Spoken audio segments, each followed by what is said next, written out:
Tonight, we're going to explore a scale problem that most descriptions of our galaxy get badly wrong. Not wrong in their facts, but wrong in what they emphasize, in which numbers they lead with, and which ones they let you skip past without fully registering what they mean. Before we get started, if you love exploring the deep mysteries of our universe as much as we do, take a second to subscribe or like the video. It helps this channel reach more curious minds like yours. Now, let's begin. The standard description of the Milky Way goes something like this. It is a barred spiral galaxy about 100,000 light years across, containing between 200 and 400 billion stars, with our solar system located about 27,000 light years from the center. This is accurate. It is also profoundly incomplete as a description of the size of the space the Milky Way actually occupies, because it measures only the visible stellar disk and ignores the vast majority of the structures, volumes, and distances that make up what astronomers actually mean when they talk about the full extent of our galaxy. Tonight, we're going to go through those other structures one by one. The dark matter halo that extends to 300,000 light years or more in every direction. The globular clusters scattered to distances of 400,000 light years. The satellite galaxies orbiting at distances of 160,000 to 800,000 light years. The Fermi bubbles rising 25,000 light years above and below the disk. The circumgalactic medium permeating a volume that dwarfs the stellar disk by a factor of 1,000. And perhaps most strikingly, the interior of the stellar disk itself, which is so nearly empty that calling it a disk full of stars is like calling the Pacific Ocean a bowl full of ships. By the end of tonight, the 100,000 light-year figure for the Milky Way's size will seem like describing Mount Everest by the height of its base camp. Technically, not wrong, but missing most of what is actually there. The space inside the Milky Way is bigger than you think, by essentially any measure you apply to it. The stellar disk of the Milky Way has a diameter of approximately 100,000 to 120,000 light years, depending on how you define the edge. But the disk is also thin, unusually thin, in a way that is not conveyed by most descriptions. The thin disk, where most of the star formation is happening and where the Sun is located, is roughly 1,000 to 2,000 light years thick. Set against a diameter of 100,000 light years that gives a thickness to diameter ratio of about 1 to 50, similar to the ratio of a typical vinyl record to its own diameter. The Milky Way star-forming disk is not a sphere or even a moderately flattened ellipsoid. It is an extraordinarily thin sheet, an almost flat pancake of stars and gas stretched across an enormous volume.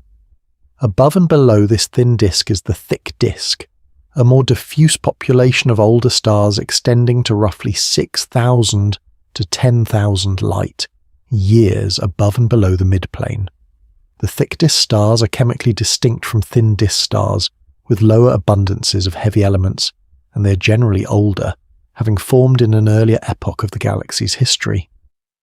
The thick disk was probably built partly from the remnants of satellite galaxies that were cannibalized by the Milky Way during its early growth, and partly from thin disk stars that were dynamically heated by those mergers and scattered into higher latitude orbits.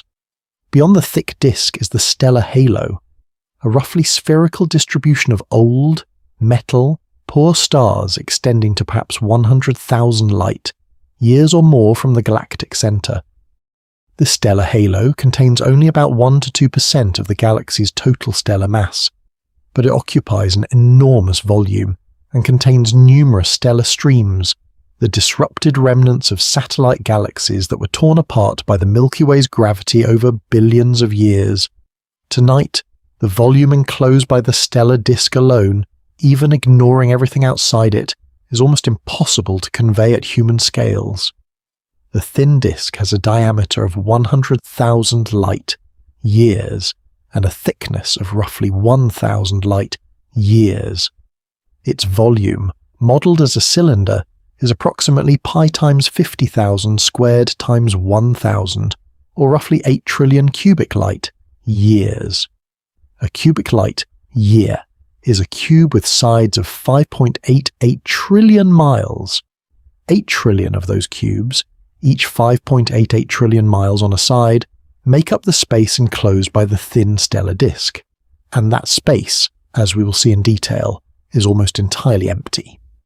The nearly empty interior of the Milky Way is worth dwelling on at length, because it is so contrary to the intuition that a galaxy containing hundreds of billions of stars should be densely packed with them. Begin with the local stellar density. In the solar neighbourhood, typically defined as the volume within about 300 light years of the Sun, there are roughly 200 to 400 stars per 1,000 cubic light years. That sounds like a lot, but a cubic light year is a cube with sides of about 5.88 trillion miles. 300 stars in 1,000 cubic light years means roughly 1 star every 3 cubic light years, which means the typical distance between stars is around 4 to 5 light years, as mentioned. But let's go deeper into what this means.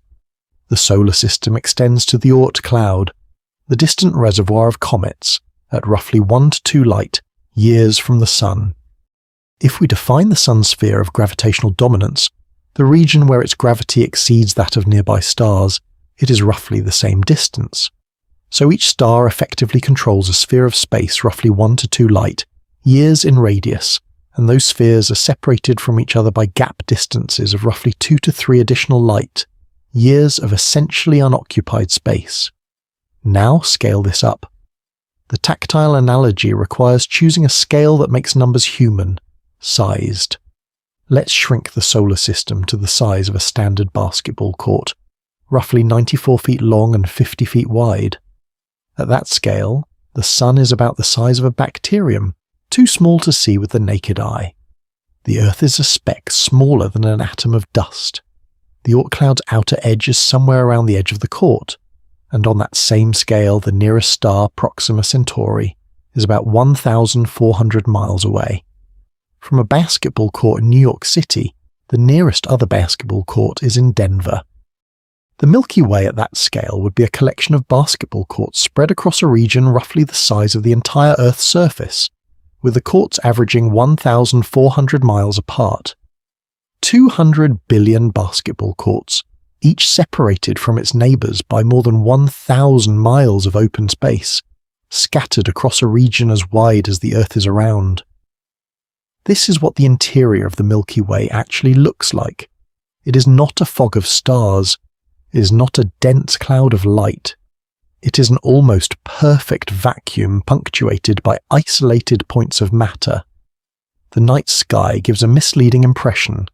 The stars appear dense because we are seeing the accumulated light of billions of them across distances of tens of thousands of light years, compressed into a 2-dimensional projection. But if you could fly through the galaxy, you would spend almost all of your time in essentially empty space, with the nearest star visible as a bright point of light separated from you by distances that dwarf anything in the solar system. The stellar density varies significantly across the galaxy. In the galactic bulge, stars are much more tightly packed than in the solar neighbourhood.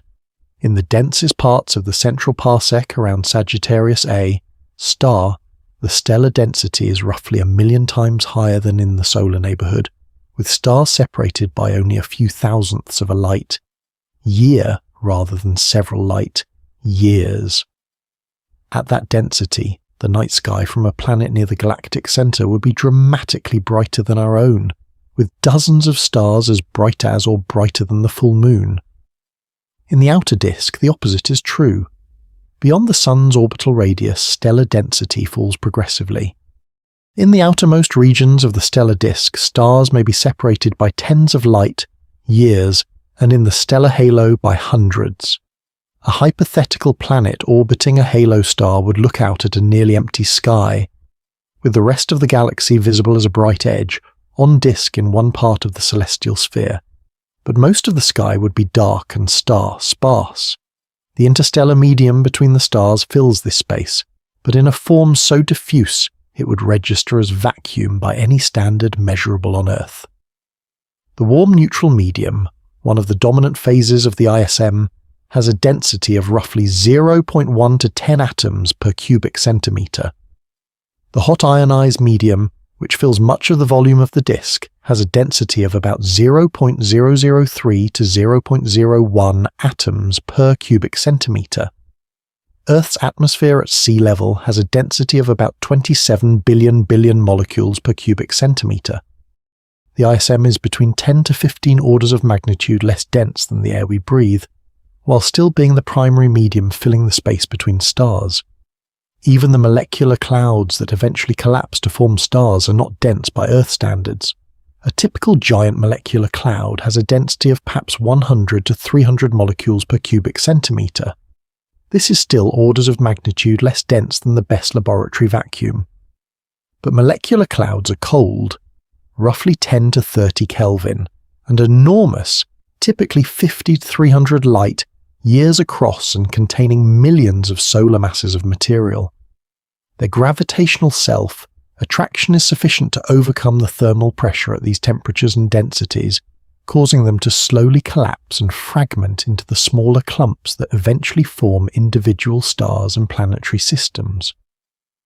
No one predicts that this picture of near, total emptiness will match the mental model most people carry of a galaxy. The visual representations of the Milky Way, whether in photographs of other face, on spiral galaxies or in artistic renderings, convey a sense of glowing, streaming density. That glow is real, but it is the sum of billions of faint point sources separated by enormous voids, not a continuous luminous medium. The Milky Way is extraordinarily large and extraordinarily empty, in essentially the same way. Because it is so large, the things inside it have room to be very far apart. The Milky Way contains between 200 and 400 billion stars. That number sounds dense. The reality is the opposite. The average distance between stars in the solar neighbourhood, the region within a few hundred light years of the Sun, is roughly 4 to 5 light years. The nearest star to our Sun is Proxima Centauri at 4.24 light years. 4 light years is approximately 24.9 trillion miles. That is the typical gap between neighbours in our cosmic neighbourhood and in the denser inner regions of the galaxy. The stellar spacing is several times smaller than this, while in the outer disk and halo it is several times larger. To make this visceral in a way that numbers alone cannot, imagine shrinking the Sun to the size of a grapefruit, roughly 4 inches across. On that same scale, the Earth orbits the Sun at about 42 feet away. The entire solar system out to Neptune fits within a sphere roughly 1,300 feet across. At that scale, the nearest stellar neighbour, Proxima Centauri, would be roughly 2,500 miles away. If the Sun is a grapefruit sitting on your kitchen table in New York City, the nearest other star is somewhere near Los Angeles. Everything in between is empty space, vacuum so pure that the best laboratory vacuum systems on Earth cannot match it. And the Milky Way contains 200 to 400 billion of these grapefruits, each separated from its neighbours by thousands of miles of emptiness at the same scale. The galaxy is not packed with stars. It is almost entirely empty, punctuated by occasional points of light separated by distances that no human technology has ever crossed. The interstellar medium fills this space between the stars, a thin mixture of gas and dust at densities so low that it would be considered a hard vacuum in any Earth laboratory.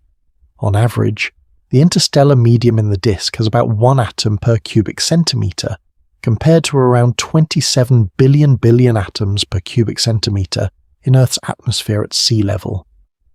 The space between stars is not simply dark. It is almost perfectly empty of matter, permeated only by magnetic fields, cosmic rays, gravitational fields, and the radiation from distant stars.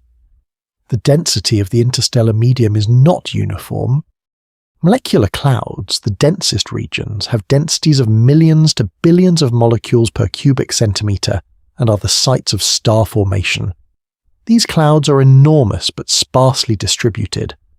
The Orion molecular cloud, one of the nearest and most active star-forming regions, is roughly 1,300 light years away and several hundred light years across.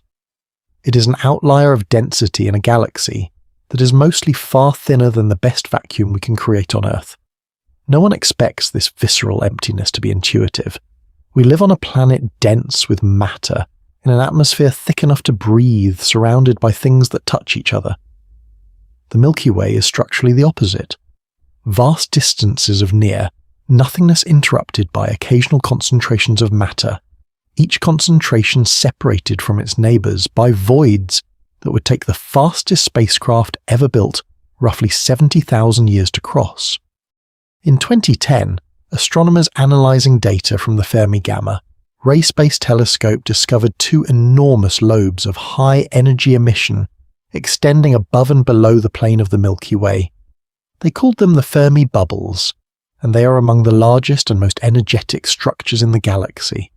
Each Fermi bubble extends roughly 25,000 light years perpendicular to the galactic plane, giving the two bubbles combined a total extent of 50,000 light years from tip to tip.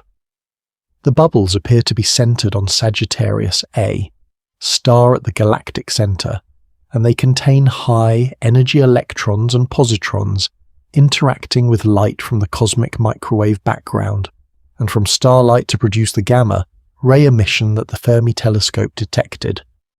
The total energy contained in the Fermi bubbles is estimated at roughly 10 to the power of 55 ergs, equivalent to about 100,000 supernova explosions, or an extremely powerful episode of activity from Sagittarius A, star releasing an amount of energy several thousand times larger than the average output of typical active galactic nuclei over equivalent timescales.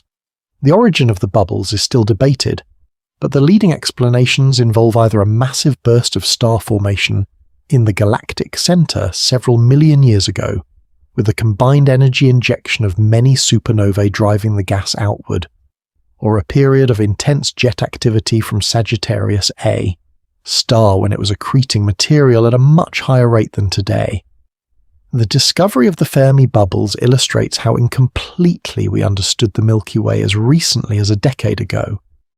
A structure 50,000 light years tall, filled with energetic particles and extending almost to the boundary of the stellar disk, had been sitting undetected above and below us, invisible in visible light because it emits primarily in gamma rays, microwave, and X ray wavelengths.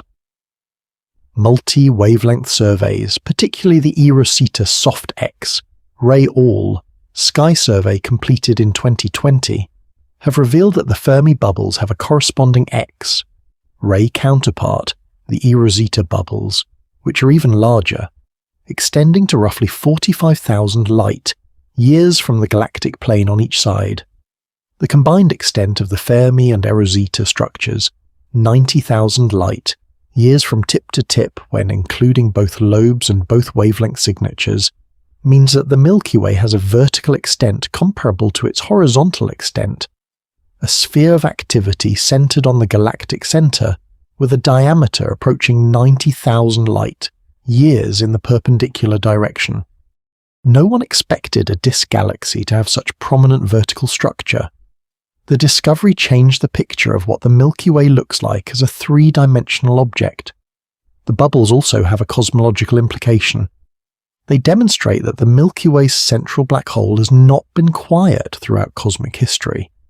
The energy needed to create the Fermi and eROSITA bubbles implies a past episode of activity that would have made Sagittarius A star luminous enough to be a relatively powerful active galactic nucleus by the standards of nearby galaxies if that activity had been sustained for millions of years. The fact that Sagittarius A star is now relatively quiescent, accreting very little material compared to actively feeding black holes in other galaxies, does not mean it has always been quiet. The Fermi bubbles are the residual imprint of an earlier, more energetic era in the Milky Way's center. The Fermi bubbles rising and falling from the plane of our galaxy like two enormous wings are a reminder that the Milky Way is not a static structure. It has a history, and some of that history is written in light and energy still diffusing through the halo today. The stellar disk and its stars are not the Milky Way. They are a thin, bright film floating inside a vastly larger, mostly invisible structure. The dark matter halo of the Milky Way extends to a radius estimated at somewhere between 300,000 and 600,000 light years from the galactic center, depending on the measurement method and model assumptions. It is roughly spherical, unlike the flat disk, and it contains perhaps 5 to 10 times more mass than all the stars, gas, and dust in the visible galaxy combined. The total mass of the Milky Way, including its dark matter halo, is estimated at roughly 1 trillion solar masses, of which visible matter accounts for only a few hundred billion solar masses. The galaxy you see when you look up at the Milky Way on a dark night is a small fraction of the total structure. Dark matter does not interact with light. It cannot be seen. Its presence is inferred entirely from its gravitational effects, the rotation curve of the galaxy, the motions of stars and globular clusters at large distances from the center, the behavior of satellite galaxies in the outer halo, and gravitational lensing of background objects. Without the dark matter halo, the stars in the outer disk would orbit the galactic center much more slowly than they do, because there would not be enough mass enclosed within their orbits to sustain those velocities. Instead, the rotation curve of the Milky Way, and of galaxies in general, remains roughly flat at large distances from the center, which requires a dark matter halo that extends far beyond the visible edge of the disk, and whose mass grows roughly proportionally with radius. Tonight, the globular clusters orbiting the Milky Way give us one of the few direct traces of the halo's extent. Globular clusters are spherical concentrations of hundreds of thousands to millions of stars, bound tightly by gravity, orbiting the galaxy in highly elliptical paths that take them far into the halo on each pass. The Milky Way has roughly 150 known globular clusters. The most distant confirmed member, a cluster called AM1, orbits at a distance of about 330,000 light years from the galactic center. If you place the Milky Way's stellar disk 100,000 light years across at the center of a clock face, AM1 would be hanging more than 3 disk widths outside the edge. Beyond the globular clusters are the satellite galaxies. The Large Magellanic Cloud orbits at approximately 160,000 light years. The Small Magellanic Cloud at roughly 200,000 light years. Both are visible to the naked eye from the southern hemisphere as detached patches of the Milky Way. Several dozen smaller dwarf galaxies orbit at distances out to 800,000 light years or more. These satellites are embedded in the dark matter halo that extends even further, and their orbits trace the gravitational potential of a structure that spans a volume with a diameter of at least 600,000 light years. By the end of tonight, the picture we want to hold is this. The stellar disk is a 100,000 light-year disk. The dark matter halo that contains it is at least 6 times wider in radius. Everything else, the globular clusters, the satellite galaxies, the stellar streams, the circumgalactic medium, orbits and permeates, and is shaped by this invisible sphere of dark matter that constitutes the true physical boundary of the Milky Way. The dark matter halo of the Milky Way is the dominant mass component of our galaxy, and its extent defines the true physical boundary of the structure we live in. Understanding what we know about it, how we know it, and what we do not know is essential for a complete picture of the Milky Way's size. The evidence for a dark matter halo comes most directly from the galaxy's rotation curve. Stars and gas clouds orbit the galactic center under the influence of all the mass enclosed within their orbits. If all the mass were concentrated in the visible stars and gas, the orbital velocity of material at large distances from the center would decrease with radius, following the same inverse square law that governs planetary velocities in the solar system. Mercury moves faster than Mars. Outer planets move slower than inner ones. By the same logic, stars at the outer edge of the disk should orbit more slowly than stars in the inner disk, but they do not. The rotation curve of the Milky Way, and of essentially every other spiral galaxy that has been measured, is flat. Stars and gas at large radii orbit at roughly the same velocity as stars in the mid-disk, with the orbital velocity remaining at roughly 140 to 150 miles per second out to the farthest distances we can trace. For the velocity to remain flat while the enclosed stellar mass effectively stops growing, there must be additional mass that we are not seeing, distributed in a roughly spherical halo, whose total mass enclosed grows proportionally with radius. This is the dark matter halo. Its spatial distribution is usually modelled using profiles derived from computer simulations of structure formation. The most widely used is the NFW profile, named for Navarro, Frank and White, who derived it from simulations in the 1990s.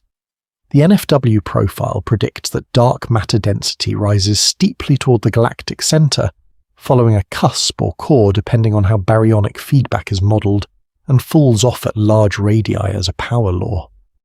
The total mass of the Milky Way's dark matter halo, integrated out to the virial radius, is roughly 10 to the power of 12 solar masses, about 1 trillion solar masses.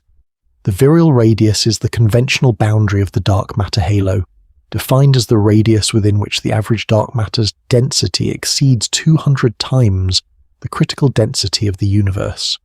For the Milky Way, this radius is estimated at approximately 580,000 to 770,000 light years, a figure that varies depending on the total halo mass assumed and the cosmological model used. Measuring the dark matter halo is difficult because the further we look from the galactic centre, the fewer traces of the gravitational potential are available. In the solar neighbourhood, we can use the rotation curve directly. At larger radii, astronomers use globular clusters, satellite dwarf galaxies, hypervelocity stars ejected from the galactic centre, and statistical analyses of stars in the stellar halo. Each method has systematic uncertainties, and different methods give somewhat different answers for the total halo mass, spanning roughly a factor of 3 from the lowest to highest estimates. Absolutely no one anticipates that the uncertainty in the halo mass will be resolved by a single observation. It requires combining measurements from multiple probes across a range of radii, with careful modelling of selection effects and the relationship between the traces and the underlying gravitational potential. The Gaia satellite is providing the most detailed map of stellar kinematics in the inner halo, within about 100,000 light years, while future surveys like WEAVE, outermost, and DESI will extend kinematic measurements to greater distances. The nature of dark matter itself remains unknown. It is not made of protons, neutrons, or any particle in the standard model of particle physics. It does not interact with light. It interacts with ordinary matter and with itself only through gravity, at least to the precision of current measurements.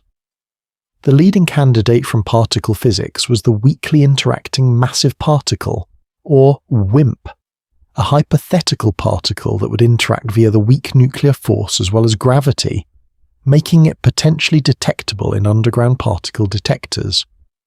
Decades of increasingly sensitive WIMP searches have not found a signal, progressively eliminating large regions of the allowed mass and interaction cross-section parameter space. Other candidates include axions, hypothetical particles originally proposed to solve a problem in the strong nuclear force, ultralight dark matter with a quantum wavelength comparable to the scale of dwarf galaxies, primordial black holes formed in the early universe before Big Bang nuclear synthesis, and sterile neutrinos, hypothetical neutral fermions that mix with ordinary neutrinos at a very low rate. None of these candidates has been confirmed. What we know with certainty is that the Milky Way is embedded in a halo of something that has mass, does not radiate or absorb light, and is distributed in a roughly spherical profile extending to hundreds of thousands of light years. Whether its nature is resolved in the next decade or the next century, it will remain the dominant mass component of the Milky Way for as long as the galaxy exists. Absolutely no one anticipates that the dark matter problem will be explained away. It has survived decades of alternative explanations, from modified Newtonian dynamics to various baryonic matter proposals, and the evidence has only grown stronger and more precisely measured over time. The halo is real, we live inside it, and it is several times larger in every linear dimension than the disk of stars we call the Milky Way. The satellites of the Milky Way are galaxies in their own right, orbiting our galaxy at distances that range from the merely large to the truly vast, and they extend the effective physical reach of the Milky Way system to distances far beyond the stellar disk. The Large Magellanic Cloud is the most prominent satellite, visible to the naked eye from the southern hemisphere as a detached patch of sky, easily mistaken for a separated piece of the Milky Way. It is located roughly 160,000 light years from the galactic center and is a small irregular galaxy containing several 100 million stars, including the most active large star, forming region in the local group, the Tarantula Nebula, also known as 30 Doradus. The Tarantula Nebula is so luminous that if it were located at the same distance as the Orion Nebula, roughly 1,350 light-years away, it would cast shadows on the Earth at night. The LMC has a total mass of roughly 10 billion solar masses and has been interacting gravitationally with the Milky Way and with the Small Magellanic Cloud for billions of years. The Small Magellanic Cloud orbits at approximately 200,000 light-years and contains roughly several 100 million stars in a smaller, more irregular structure. Both Magellanic Clouds are connected to each other and to the Milky Way by a stream of gas called the Magellanic Stream, a ribbon of hydrogen gas trailing the LMC and SMC along their orbital path, stretching across roughly 100 degrees of sky and extending to distances of roughly 300,000 light-years from the Milky Way's center. The stream appears to have been stripped from the LMC and SMC by ram pressure from the circumgalactic medium and by tidal forces from the Milky Way's gravity. Beyond the Magellanic Clouds, the Milky Way has roughly 60 confirmed satellite galaxies, nearly all of them ultra-faint dwarf galaxies. These objects were unknown until the early 2000s, when digital sky surveys, particularly the Sloan Digital Sky Survey, began revealing them as extremely low surface brightness over densities of stars that had previously been lost against the background sky. The ultra-faint dwarfs are among the oldest, least chemically evolved, and lowest surface brightness objects known, containing as few as 1,000 stars distributed over regions hundreds of light-years across. The most distant confirmed satellite galaxy of the Milky Way is a dwarf galaxy called Leo 1, orbiting at roughly 820,000 light-years, dangerously close to or possibly beyond the escape velocity of the Milky Way's dark matter halo. Whether Leo 1 is gravitationally bound to the Milky Way or is passing through on a hyperbolic orbit is uncertain, but it is sometimes considered the outermost member of the Milky Way system. The satellite galaxy population of the Milky Way tells us something important about the history of structure formation. Early in the universe's history, gravity assembled the first large galaxies by merging smaller structures. The Milky Way has been cannibalizing smaller satellite galaxies throughout its history, and the stellar streams that crisscross the halo, including the Sagittarius Stream, the Monoceros Ring, the Orphan Stream, and dozens of others discovered by Gaia, are the disrupted remnants of satellite galaxies that came too close and were torn apart by tidal forces. The Sagittarius dwarf galaxy is the most dramatic current example. Located currently about 70,000 light-years from the galactic center and on the far side of the galaxy from the Sun, the Sagittarius dwarf has been orbiting the Milky Way for billions of years, passing through the disk on each orbit and losing mass each time to the Milky Way's tidal forces. It has lost so much mass that what remains is a disrupted, elongated structure, with its tidal streams, the Sagittarius Stream, now wrapping around the entire sky in multiple loops, visible as a coherent structure of stars tracing the path of the dwarf galaxy's past orbits. The discovery that the Milky Way has acquired stars from dozens of satellite galaxies has implications for the chemical and dynamical structure of the stellar halo. Stars in the halo come from a variety of progenitor galaxies, each with its own star formation history and chemical enrichment pattern, and disentangling these populations using precise measurements of stellar kinematics and chemical abundances is one of the primary science drivers of the Gaia mission and its successor surveys. The satellite galaxy count is also relevant to the Lambda, CDM cosmological model's prediction of satellite galaxy abundances. Early simulations of structure formation in a cold dark matter universe predicted many more satellite galaxies than were observed around the Milky Way and Andromeda, a discrepancy known as the missing satellites problem. The discovery of numerous ultra-faint dwarf galaxies has partially closed this gap, as has a better understanding of the processes that suppress star formation in small dark matter halos, including reionization of the universe and supernova feedback. The census of Milky Way satellites is still incomplete at very low surface brightnesses, and upcoming surveys with the Vera Rubin Observatory and the Nancy Grace Roman Space Telescope will discover additional faint satellites at larger distances. Taken together, the satellite galaxies of the Milky Way define a system extending to nearly 1 million light-years, 10 times the diameter of the stellar disk, occupying a volume 1,000 times larger than the disk itself. They are the outermost population of objects gravitationally bound to the Milky Way, traces of the dark matter halo's extent, and witnesses to billions of years of gravitational interaction and tidal disruption. At the center of everything is a structure so dense and violent that it makes the rest of the galaxy look tranquil. The galactic center is located about 27,000 light-years from the Sun in the direction of the constellation Sagittarius. It contains a supermassive black hole called Sagittarius A star, with a mass of approximately 4.15 million solar masses, first measured with high precision by the Event Horizon Telescope collaboration and by the long-running stellar orbit campaigns of Andrea Ghez at UCLA and Reinhard Genzel at the Max Planck Institute. Ghez and Genzel shared the 2020 Nobel Prize in Physics for this work.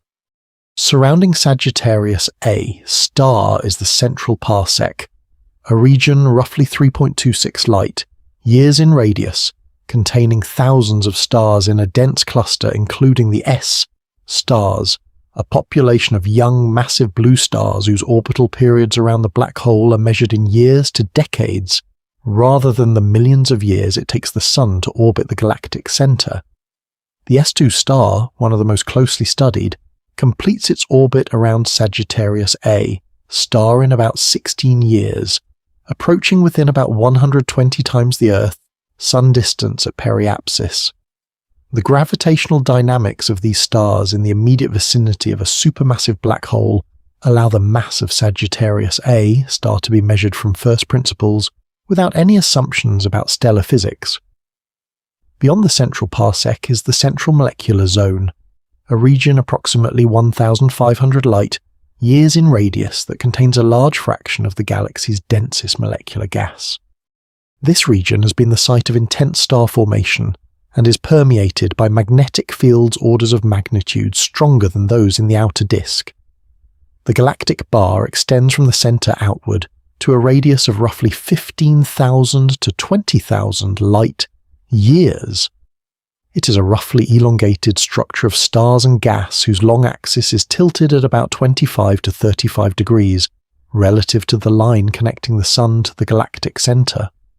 The bar is the signature of a dynamical instability in the disk's stellar motion, and it channels gas toward the center along specific orbits, feeding the central molecular zone and intermittently fueling star formation near Sagittarius A star. The spiral arms emerge from the ends of the bar.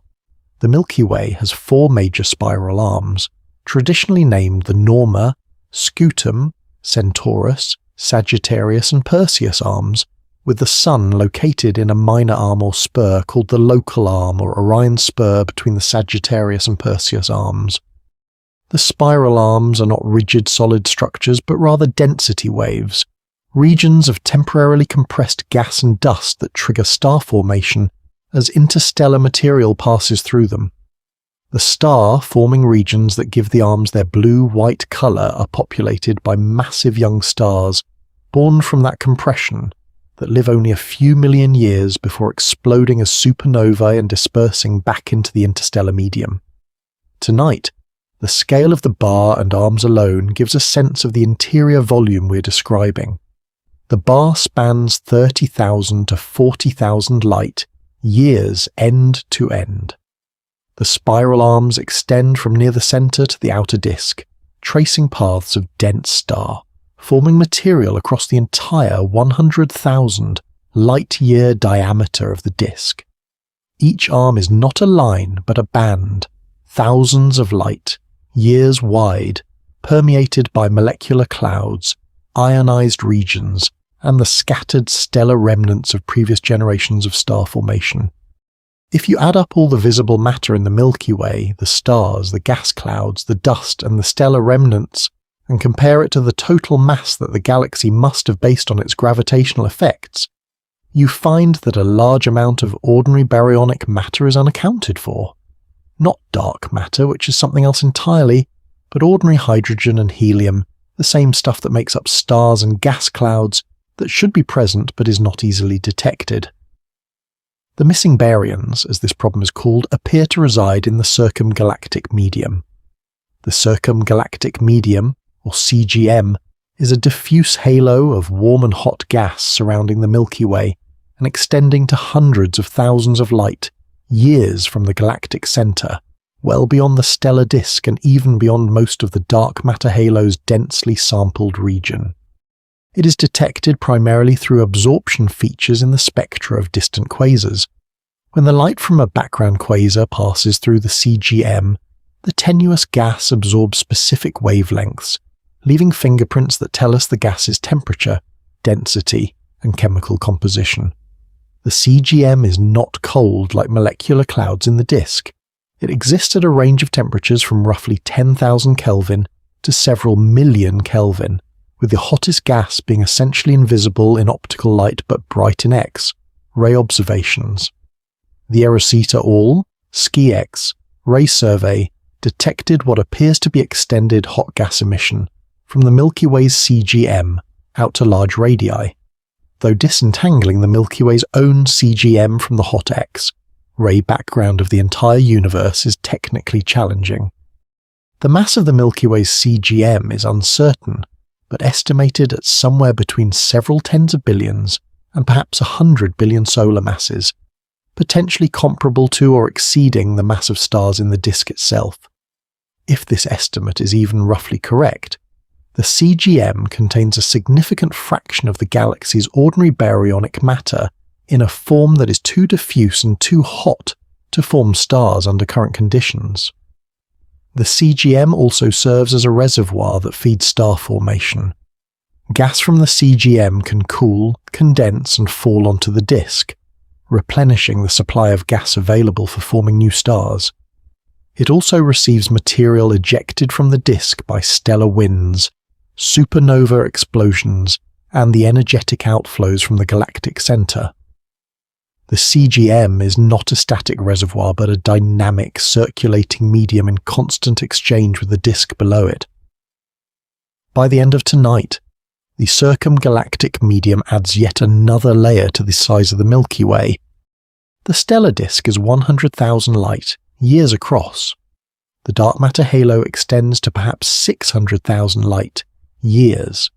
The CGM, as an extended diffuse structure, fills much of the volume enclosed by the dark matter halo and defines the physical boundary between the Milky Way and the truly intergalactic medium.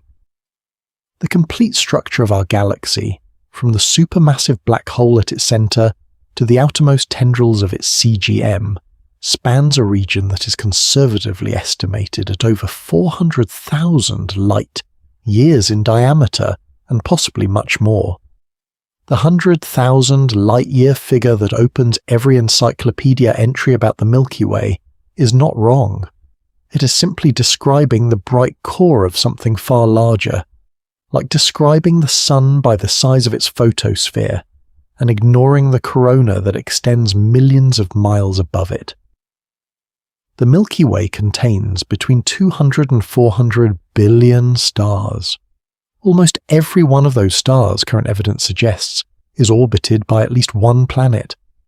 The total number of planets in our galaxy is staggering, and what we know about their distribution gives another dimension to the size of the space the Milky Way contains. Before the first exoplanet was confirmed around a sun-like star in 1995, the existence of planetary systems around other stars was theoretically expected but observationally unconfirmed. In the 3 decades since, more than 5,700 exoplanets have been confirmed, with thousands more candidates awaiting verification. The primary tools have been the radial velocity method, which detects the slight wobble of a star caused by the gravitational pull of an orbiting planet, and the transit method, which detects the slight dimming of a star as a planet passes in front of it. The Kepler Space Telescope, which stared continuously at roughly 150,000 stars for 4 years before losing 2 of its reaction wheels in 2013, detected thousands of transiting planet candidates and revolutionized our understanding of the frequency of planetary systems. Kepler's statistical results were striking. Roughly 1 in 5 Sun-like stars appears to host a rocky planet in the habitable zone, the range of orbital distances where liquid water could exist on the surface. When extended to all types of stars, including the more numerous M-type red dwarf stars that make up roughly 75% of the stellar population, the occurrence rate of planets per star is at least 1 and probably higher. The statistical implication is that there are at least as many planets in the Milky Way as there are stars, and possibly 2 to 4 times as many. 200 billion stars, each with an average of 1 to 2 planets. The lower bound on the number of planets in the Milky Way is therefore several hundred billion.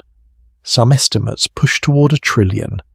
This is the inventory of objects orbiting stars in a single galaxy, before even considering moons, asteroid belts, cometary halos, and other small body populations.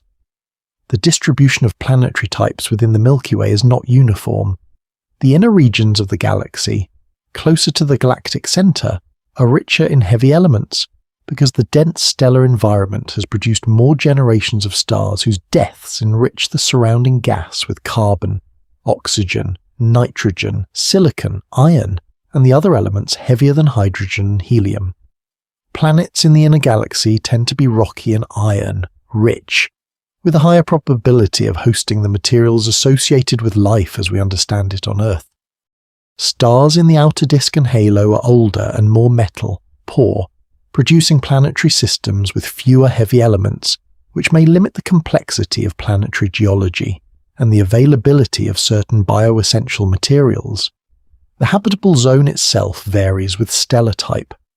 A red dwarf star has its habitable zone very close in, where tidal locking, stellar flares, and the resulting ultraviolet and X-ray environment may make planetary conditions very different from those on Earth.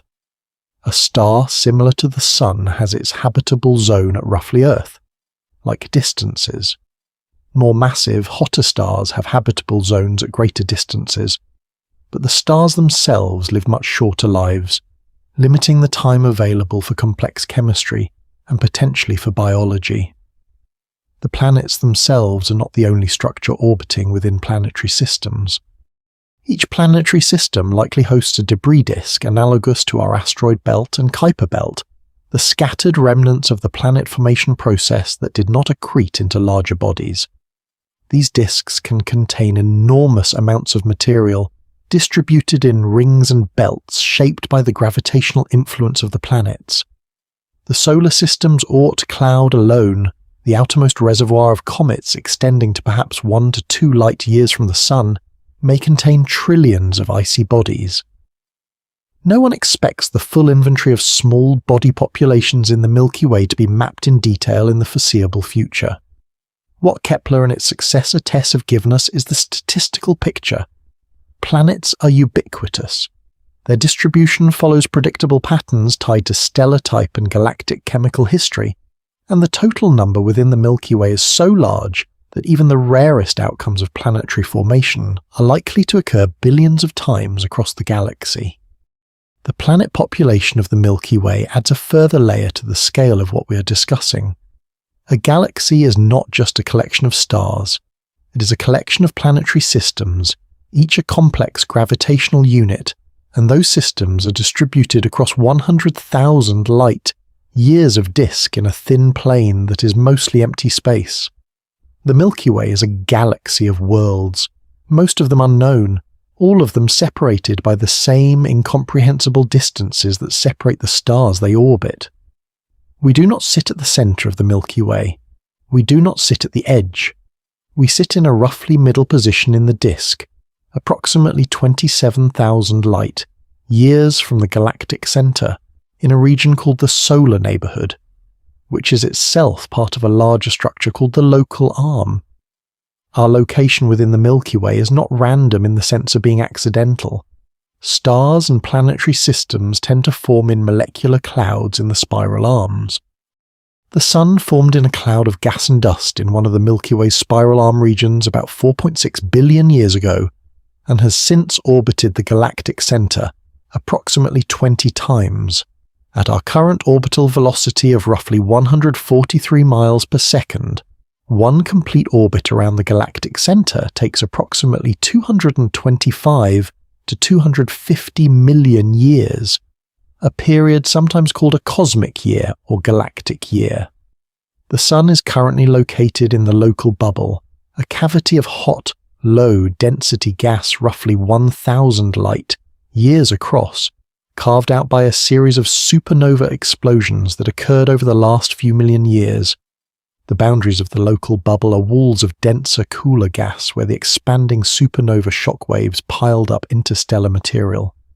Several of the nearest star-forming regions, including parts of the Scorpius-Centaurus association, sit near these walls, triggered to form stars by the compression of the bubble's boundary. The Sun's position in the local bubble means we exist in a relatively low-density region of the interstellar medium, surrounded by hot gas at temperatures of millions of Kelvin, but at such low particle density that it is still effectively vacuum. This position may be relevant for the development of life on Earth. The local bubble's hot, low-density environment reduces the flux of energetic particles from nearby stellar winds and supernova remnants, making our immediate cosmic neighbourhood quieter than it might otherwise be. Looking outward from our position, 27,000 light-years from the centre, we can survey a substantial portion of the disk. The outer disk extends another roughly 23,000 to 30,000 light-years beyond us before the stellar density drops to near zero. The centre is 27,000 light-years inward. In the plane of the disk, the galaxy stretches to 50,000 light-years or more in every direction. The disk is thin enough that we can see through it in the directions perpendicular to the plane, looking out into the halo and beyond to other galaxies. The view from Earth of the Milky Way as a band across the night sky is a consequence of our position inside the disk. We are looking edge on at the disk from within it, so the accumulated light of billions of stars produces a diffuse band. The dust lanes within the disk block our view toward the galactic centre in visible light, which is why the centre cannot be seen with the naked eye. Infrared and radio observations pierce through the dust and reveal the bar, the central molecular zone, and ultimately Sagittarius A, star at the centre. No one expects to fully appreciate the scale of what we are embedded in from daily experience. The distance to the nearest star, 4.24 light-years, is already incomprehensibly large by any human measure. The distance to the galactic centre, more than 6,000 times larger, is proportionally more so. And the distance to the edge of the dark matter halo, 300,000 light-years or more, is larger again by another factor of 20. We're inside something of extraordinary size. Getting a feel for what that means is what tonight is for. One of the strangest facts about the Milky Way is that we know the structure of distant galaxies better than we know our own. From outside a galaxy, you can photograph its spiral arms, measure the length of its bar, and map its overall shape in a single image. From inside the Milky Way, we have to infer its structure from within, like trying to draw a map of a city by walking its streets when you cannot see the skyline from inside any building. The challenge is made worse by dust. The interstellar medium is not only nearly empty gas, it also contains silicate and carbonaceous dust grains, typically a fraction of a micrometer in size, that scatter and absorb visible light. The dust is concentrated in the plane of the disk, especially in the dense regions of the spiral arms and molecular clouds, and it effectively blocks our view in visible light beyond a few thousand light years in most directions within the plane of the galaxy. The galactic center is obscured by roughly 30 magnitudes of visual extinction in the plane, meaning that it would appear 30 magnitudes fainter through the dust than it would in open space. 30 magnitudes of extinction corresponds to a factor of roughly 10 to the power of 12 in brightness, making the galactic center invisible to optical telescopes looking through the disk.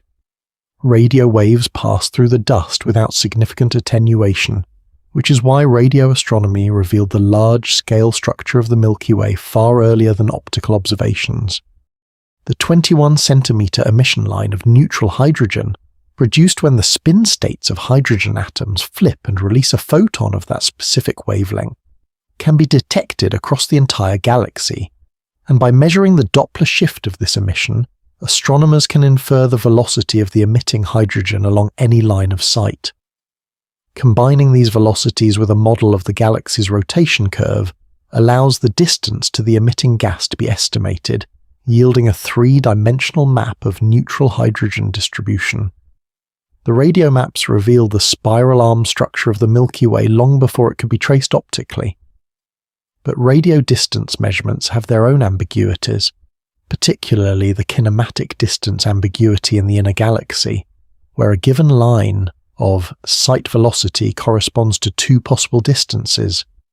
The revolution in Milky Way mapping came with the Gaia satellite. Launched by the European Space Agency in December 2013 and operating through the late 2020s, Gaia has measured the parallaxes, proper motions and radial velocities of roughly 1.5 billion stars, creating the most precise three-dimensional map of the Milky Way's stellar population ever assembled. Gaia's parallax measurements are precise enough to measure stellar distances to about 20% accuracy, out to roughly 30,000 light-years, covering much of the disk visible from our vantage point. The Gaia data releases have transformed Milky Way science. The third data release, DR3, published in 2022, revealed in unprecedented detail the thin and thick disk populations, the chemical gradients across the disk, the stellar kinematic structures of the spiral arms, the warp of the outer disk, and the rich substructure of the stellar halo. Gaia confirmed that the Milky Way disk is not flat but warped in the outer regions, bending upward on one side of the galaxy and downward on the other, in a pattern that suggests interaction with satellite galaxies, or with the surrounding dark matter halo's shape. Gaia also revealed a major merger event in the Milky Way's past.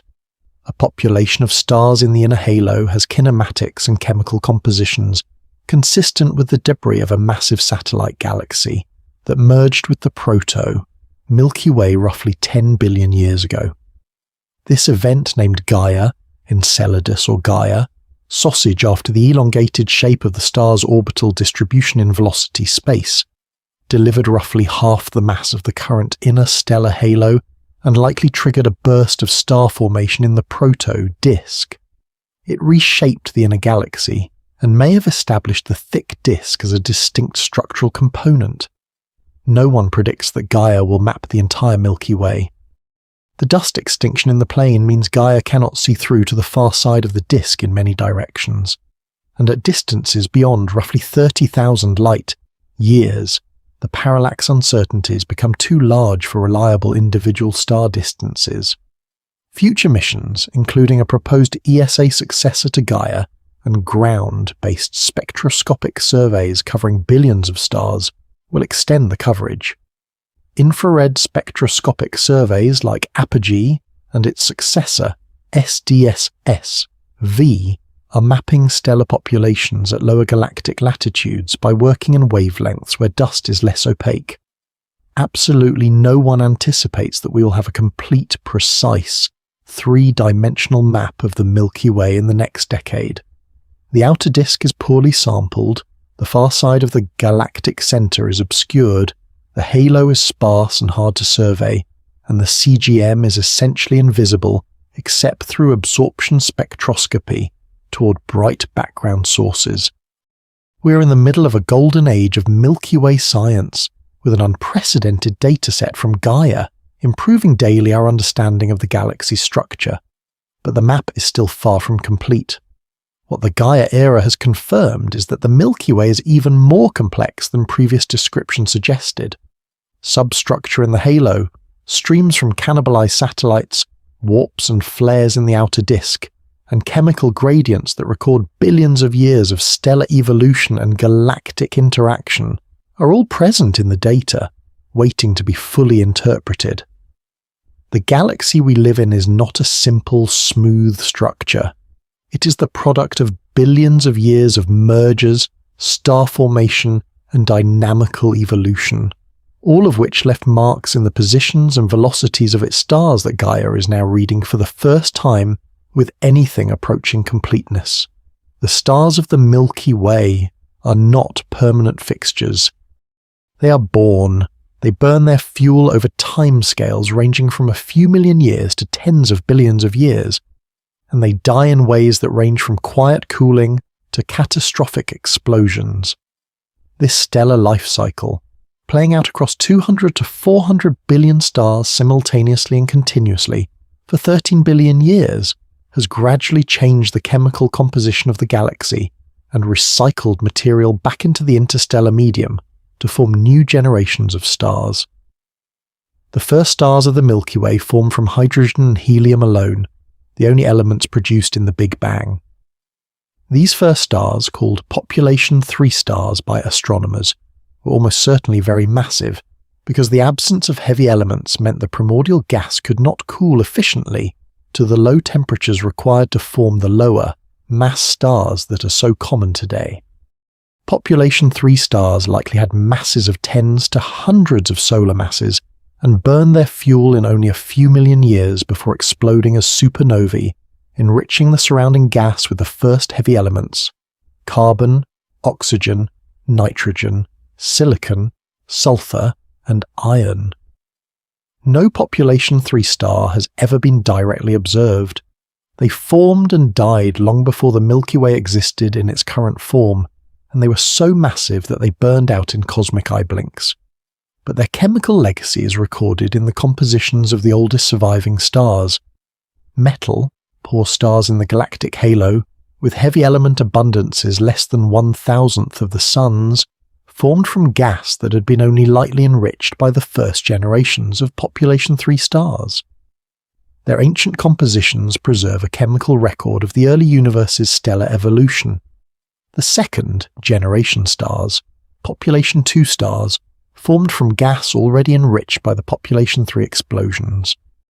They are old, typically 10 to 13 billion years old, metal, poor by the standards of younger disk stars, and distributed in the halo, bulge, and thick disk. The globular clusters that orbit the Milky Way are predominantly population 2 systems. Their ancient chemical compositions and great ages make them windows into the early history of the galaxy. Tonight, the ongoing star formation in the Milky Way is concentrated in the disk, particularly in the spiral arms and molecular clouds. New stars are forming at a rate of roughly 1 to 3 solar masses per year, averaged across the entire disk, though the rate is highly variable over space and time.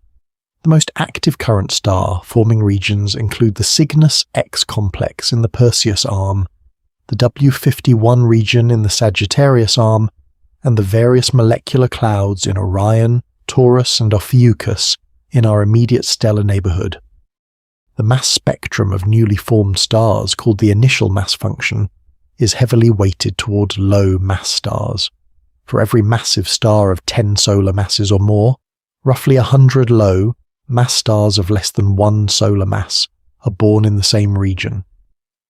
The massive stars are short, lived, and spectacular. A star of 20 solar masses lives only about 8 million years before exploding as a supernova, while a star of 0.1 solar masses will burn hydrogen for trillions of years, vastly outlasting the current age of the universe. The vast majority of stars that have ever formed in the Milky Way are still alive, still burning hydrogen, slowly and steadily, on timescales that dwarf the current age of the cosmos. The death of massive stars shapes the interstellar medium profoundly. A Type II supernova releases roughly 10 to the power of 44 joules of energy, most of it in the form of neutrinos, but with a substantial fraction going into kinetic energy of the ejected material.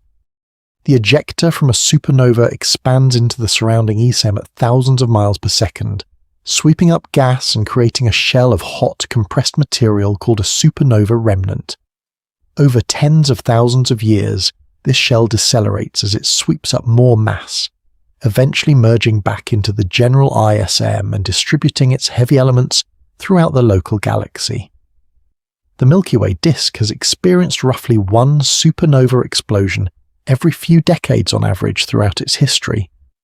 Over 13 billion years, this means tens of billions of supernova explosions, each enriching the ISM and with heavy elements, and injecting energy that heats, compresses, and stirs the gas.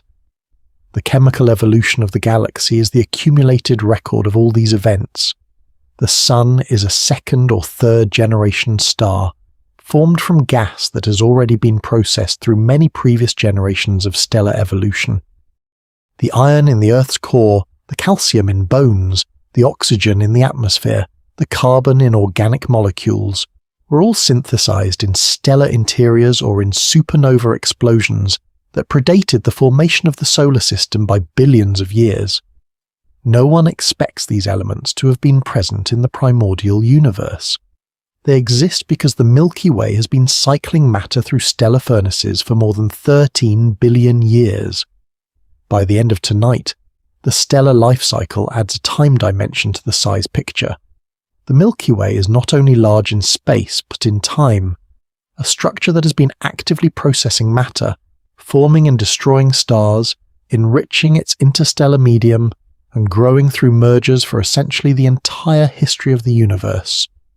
The stars you see in the sky tonight are a cross-section of that history, ranging from stars born in the last few million years to survivors of the earliest epochs of the galaxy's formation, all sharing the same gravitational well, all part of the same structure that extends from the supermassive black hole at the center to the satellite galaxies at the edge of the halo. On May 12, 2022, the Event Horizon Telescope collaboration released the first image of Sagittarius A star, the supermassive black hole at the center of the Milky Way. The image showed a bright, asymmetric ring of glowing gas surrounding a central shadow, the emission produced by superheated plasma orbiting the black hole just outside its event horizon. It was the first direct visual confirmation that Sagittarius A star is indeed a black hole, in the precise sense that general relativity predicts, with an event horizon and the characteristic photon ring that surrounds it. The Event Horizon Telescope is not a single instrument. It is a global network of radio telescopes, including facilities in Hawaii, the American Southwest, Chile, Spain, the South Pole, and Greenland, synchronized using atomic clocks and linked together through a technique called very long baseline interferometry. By combining the signals from telescopes on opposite sides of the Earth, the EHT creates a virtual telescope with an effective aperture equal to the diameter of the Earth itself, giving it an angular resolution fine enough to resolve features on the scale of the event horizon of Sagittarius A star. The event horizon of Sagittarius A star has a radius, called the Schwarzschild radius, of approximately 7.3 million miles, or about 10 times the Earth, sun distance. This is an enormous object by human standards, but at a distance of 27,000 light-years, it subtends an angle of roughly 50 microarc seconds in the sky, smaller than a grapefruit on the moon would appear from Earth. The EAHT achieved the resolution needed to see this structure by operating at short radio wavelengths and exploiting the full width of the Earth as a baseline. The mass of Sagittarius A star had already been measured with extraordinary precision using stellar orbits. The S2 star's 16-year orbit around the black hole, observed over 3 decades of near-infrared monitoring by teams led by Andrea Ghez and Reinhard Genzel, constrained the mass to approximately 4.15 million solar masses, with an uncertainty of less than 1%. The EHT image confirmed that the size of the emission ring was consistent with a black hole of this mass, as predicted by general relativity. No one predicts that this agreement will be found to be coincidental. It is a precision test of general relativity in the strongest gravitational field accessible to current observations. The imaging of Sagittarius A star was significantly more challenging than the EHT's earlier image of M87's central black hole, released in 2019. M87's black hole is much more massive, at 6.5 billion solar masses, and correspondingly larger and slower, evolving. The plasma orbiting M87 takes days to weeks to complete an orbit, so the emission is relatively stable over the timescale of the observation. Sagittarius A star is smaller, and its orbiting plasma completes an orbit in minutes to hours, meaning that the emission was varying substantially during the EHT observations. Producing a stable image required developing new computational techniques to average over the turbulent, rapidly varying emission, and the final image represents an average of the best supported structural models for the emission pattern. The fact that we have now imaged the central black hole of our own galaxy, seen its event horizon shadow and confirmed its mass to within 1%, is one of the great achievements of modern astrophysics. Sagittarius A star is 27,000 light-years away, 158 quadrillion miles from Earth, and the EHT resolved features in the gas orbiting it at the level of a few tens of Schwarzschild radii. By the end of tonight, this achievement belongs in the broader picture of Milky Way size. Even the compact, massive point at the very center of our galaxy, the feature with the smallest linear extent, required an instrument the size of the Earth itself to image directly. The galactic center region around Sagittarius A star continues to be observed at multiple wavelengths. X-ray observations with the Chandra Space Observatory have detected a diffuse emission from hot gas in the central parsec, along with occasional bright flares that suggest periods of enhanced accretion when clumps of gas pass close to the black hole and are heated to temperatures of billions of degrees. Radio observations have revealed the detailed structure of the magnetized filaments threading the central parsec. Infrared surveys have catalogued thousands of stars in the nuclear star cluster, mapping their orbits to refine the mass and distance of Sagittarius A star. This region, the innermost few light-years around the galactic center, is simultaneously the most extreme and the most thoroughly studied environment in the Milky Way. The stars there experience gravitational accelerations millions of times stronger than the Sun experiences from the galactic potential. The magnetic fields are thousands of times stronger than the typical ISM field. The radiation environment from the central cluster and from periodic accretion flares is intense. It is the most dynamic, most energetic, and most physically extreme location in our galaxy, and it sits at the center of the same structure that includes the tranquil solar neighborhood, the quiet outer disk, and the ancient halo stars drifting on 10 billion year orbits at 300,000 light-years. The Milky Way's size is not static. It is growing, slowly but measurably, by cannibalizing smaller galaxies, and in the deep future it will itself be transformed by a collision with the one galaxy massive enough to alter it fundamentally. Andromeda. The Andromeda Galaxy, also known as M31, is the closest large galaxy to the Milky Way, located approximately 2.5 million light-years away.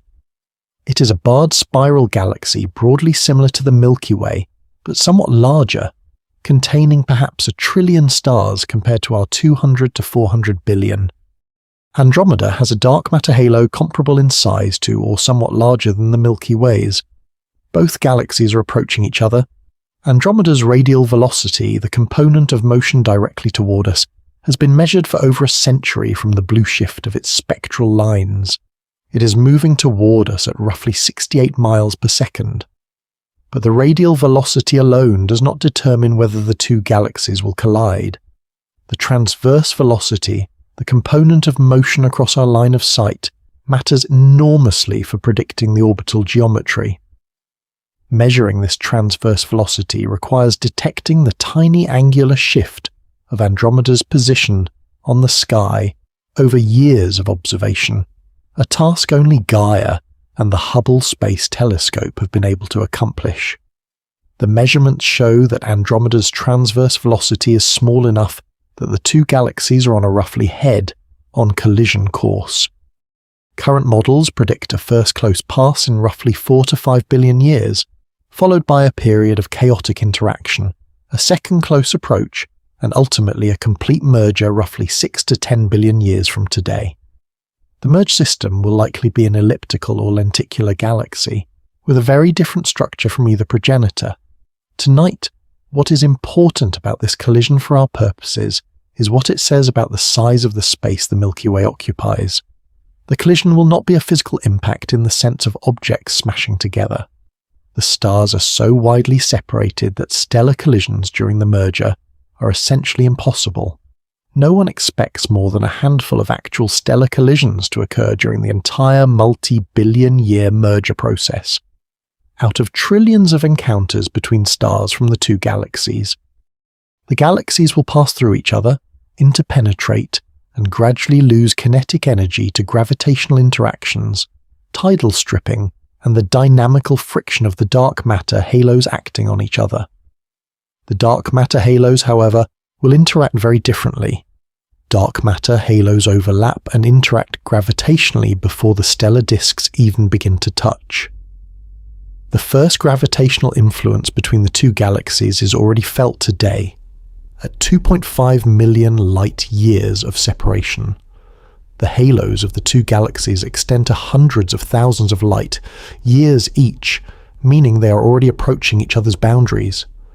The merger of the two dark matter halos is a slower, more gradual process than the stellar merger, and the combined halo of the eventual Milky Way Andromeda system will extend even further than either progenitor's halo. The local group as a whole, the system of galaxies containing the Milky Way, Andromeda, and several dozen smaller galaxies, is gravitationally bound. The Milky Way and Andromeda are its two dominant members, accounting for most of the system's mass. As the universe continues to expand, the distances to galaxies outside the local group will grow, eventually putting them beyond the cosmological event horizon of the local group. But the local group itself will not be torn apart by this expansion, because the gravitational binding energy of the local group exceeds the dark energy repulsion acting within it. The ultimate fate of the Milky Way, Andromeda merger system, Milkomeda, is a single large elliptical galaxy orbiting alone in an increasingly empty universe. Within it will be the merged stars of both progenitor galaxies and possibly the stars of the smaller satellites that were absorbed along the way. The Sun will almost certainly survive the merger, though it may be scattered to a very different position in the resulting galaxy. From the Sun's perspective during the merger, the night sky would be transformed. Andromeda, now a visible band across the sky comparable to the Milky Way, would slowly approach and engulf our own galaxy's light in a complex pattern of streams, bridges, and tidal disruptions. No one predicts that human civilization will exist to witness this event. It is 4 to 5 billion years away, and the Sun itself will become a red giant and eventually a white dwarf on a comparable timescale, making the Earth uninhabitable long before the merger is complete. But the physics of the collision are well enough understood that its broad outlines can be simulated in detail, and those simulations show a process playing out over billions of years, reshaping two of the most massive structures in our cosmic neighborhood into something new. The Milky Way is not a permanent structure. It is a configuration of stars and dark matter that has been growing and changing for 13 billion years, and it will continue to change, merge, and evolve for billions more. Its current size, already larger than most descriptions convey, is a snapshot of a dynamic object in the middle of its life. The stellar disk of the Milky Way is not flat. As you move from the inner disk, where the bar and spiral arms are most prominent, to the outer disk beyond roughly 30,000 light years from the center, the disk bends upward on one side and downward on the other in a systematic deviation from flatness that astronomers call a warp. The Milky Way's warp has been known for decades from radio observations of neutral hydrogen gas in the outer disk, but its full extent and three-dimensional structure became much clearer in 2019, when researchers used a sample of several thousand Cepheid variable stars mapped by the WISE infrared satellite to trace the disk's geometry. The Cepheids, distributed across the disk to distances of roughly 65,000 light years from the center, revealed a warp that grows progressively larger with increasing radius, reaching amplitudes of several thousand light years above and below the midplane at the farthest distances sampled. The warp is S, shaped in a rough sense. On one side of the galaxy, the outer disk curves upward from the midplane, while on the opposite side it curves downward. The transition from one side to the other creates the S shape when viewed from outside the galaxy, though the actual geometry is more complex and asymmetric than a simple S. What causes the warp? Several mechanisms have been proposed. The most commonly invoked is the gravitational influence of satellite galaxies, particularly the Large Magellanic Cloud, whose tidal pull on the outer disk over billions of years could torque it out of the plane defined by the inner disk and dark matter halo. Another possibility is that the dark matter halo itself is not spherically symmetric but is triaxial, with its principal axes misaligned from the disk plane, creating a gravitational torque that maintains the warp. A third option involves the passage of intergalactic filaments of gas through the halo, exerting a ram pressure force on the outer disk that deflects it from the plane. The warp matters for our understanding of the Milky Way's total size because it means the outer disk, already the most poorly surveyed part of the galaxy, extends further above and below the midplane than the inner disk. If you define the Milky Way's vertical extent by the full height of the warped outer disk rather than the thickness of the unwarped inner thin disk, the total vertical range of the stellar component grows substantially. The outer disk also flares as it moves to larger radii, meaning the thickness of the disk increases. The thin disk that is roughly 1,000 to 2,000 light years thick in the solar neighborhood broadens to several thousand light years or more at the outer edge, partly because the gravitational restoring force perpendicular to the plane weakens at larger radii where the surface density of stars and gas is lower. Beyond the stellar disk, the outer Milky Way contains a ring or partial ring of stars called the monochorous ring, detected as a coherent overdensity of stars in the outer parts of the disk at a galactocentric radius of roughly 55,000 to 65,000 light years. Whether the monochorous ring is a genuine stellar ring, excited by the passage of a satellite galaxy, or the disrupted remnant of a satellite galaxy itself, or simply the warped and flared outer disk, viewed from a particular geometry, is still debated.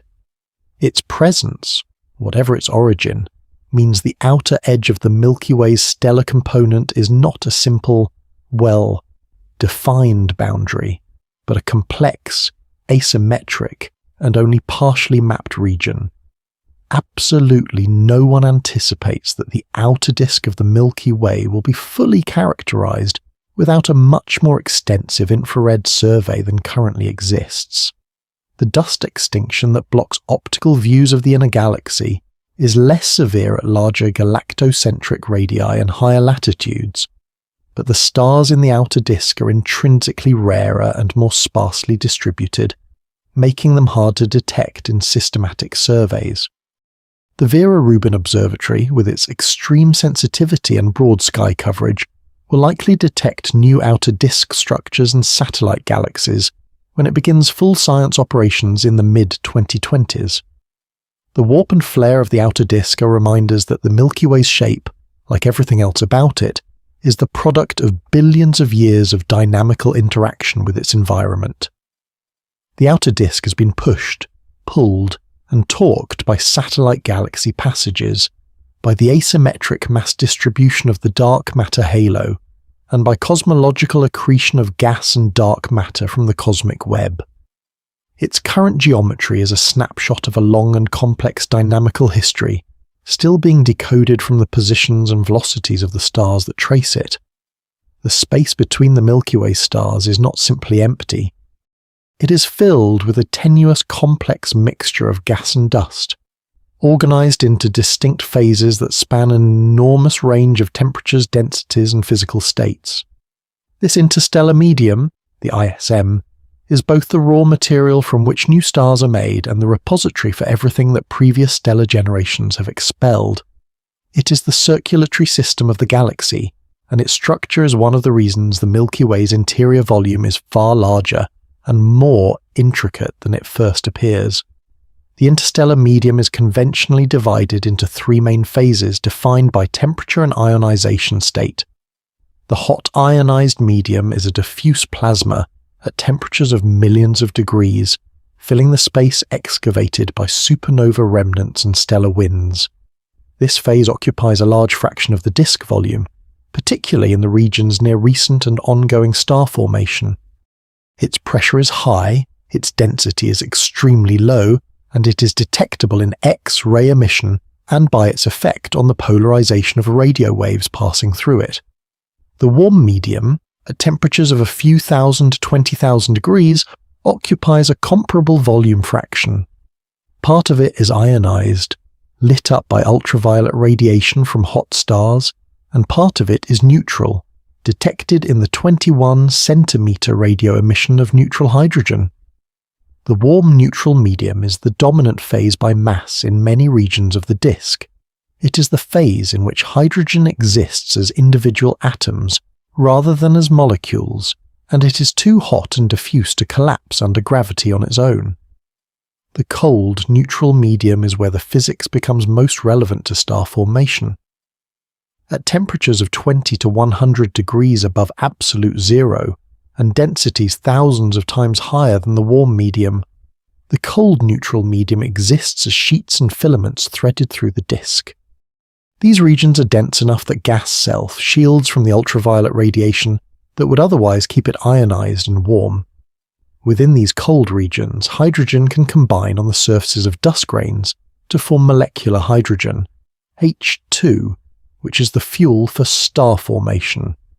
The densest and most massive concentrations of cold molecular gas are called giant molecular clouds, GMCs. A typical GMC contains between 100,000 and 10 million solar masses of material, concentrated into a volume roughly 50 to 300 light years across. These are the largest discrete structures in the Milky Way's disk, dwarfing individual stellar systems and most star clusters.